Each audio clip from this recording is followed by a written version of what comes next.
അപ്പോൾ ഇന്ന് നമുക്ക് മിനിയേച്ചർ മസാല ദോശ ഉണ്ടാക്കാം കേട്ടോ. അപ്പോൾ ആദ്യം നമുക്കൊരു സെറ്റ് പ്ലേറ്റ് ഉണ്ടാക്കാം. എന്നിട്ട് അതിൻ്റെ ഓരോ കള്ളികൾ നമുക്ക് ഇതുപോലെ സെറ്റ് ചെയ്ത് കൊടുക്കാം. ഇനി നന്നായിട്ട് അതൊന്ന് ഉണങ്ങാനായിട്ട് വെക്കാം.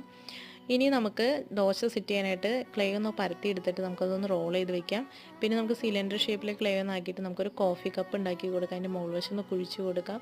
അതിനൊരു പിടിയും കൂടി വെച്ച് കൊടുക്കാം കേട്ടോ. പിന്നെ നമുക്ക് ചമ്മന്തിയും കേസരിയും ഒക്കെ ഉണ്ടാക്കി കൊടുക്കാം കേട്ടോ. അതിൻ്റെ മുകളിൽ ഒരു ഏലക്കയും വെച്ച് കൊടുക്കാം. പ്ലേറ്റ് നമുക്ക് ബ്ലാക്ക് കളർ കൊടുക്കാം. ദോശയ്ക്ക് നമ്മൾ ഇതുപോലെ കളർ ചെയ്ത് കൊടുക്കുകയാണ് ഷെയ്ഡുകളൊക്കെ ചെയ്യേണ്ടത്. പിന്നെ നമുക്ക് പ്ലേറ്റ് ഒന്ന് ഉണങ്ങി വരുമ്പോൾ സിൽവർ കളർ ടച്ച് ചെയ്ത് കൊടുക്കാം. പിന്നെ നമ്മൾ ചമ്മന്തിക്ക് വൈറ്റും റെഡും കൊടുക്കുന്നുണ്ട്. പിന്നെ നമ്മൾ കറിവേപ്പിലയും അതുപോലെ തന്നെ സാമ്പാറിലും മുരിങ്ങയ്ക്കും തക്കാളിക്കും ഒക്കെ കളർ ചെയ്ത് കൊടുക്കുന്നുണ്ട്. കേസരിക്ക് കളർ ചെയ്ത് കൊടുക്കാം. അതിൻ്റെ ഏലക്കായ്ക്ക് കളർ ചെയ്ത് കൊടുക്കാം. ഇനി നമുക്ക് സാമ്പാർ റെഡിയാക്കാനായിട്ട് ടാൽക്കം പൗഡറിൽ നമ്മൾ കളർ മിക്സ് ചെയ്യേണ്ടത് അതിൽ മുരിങ്ങക്കായും തക്കാളിയും വെച്ച് കൊടുക്കാം. പിന്നെ നമുക്ക് ഓരോ ചമ്മന്തിയായിട്ട് വെച്ച് കൊടുക്കാം. അതിൻ്റെ മുകളിൽ കറിവേപ്പില വെച്ച് കൊടുക്കാം. നമ്മുടെ ദോശയും കേസരിയും ഒക്കെ വെച്ച് കൊടുക്കാം. പിന്നെ കോഫി കപ്പിന് നമ്മൾ വൈറ്റ് കളർ കൊടുത്തിട്ട് നമ്മൾ ചായക്ക് കളർ ചെയ്ത് കൊടുക്കുകയാണ്. അപ്പോൾ നമ്മുടെ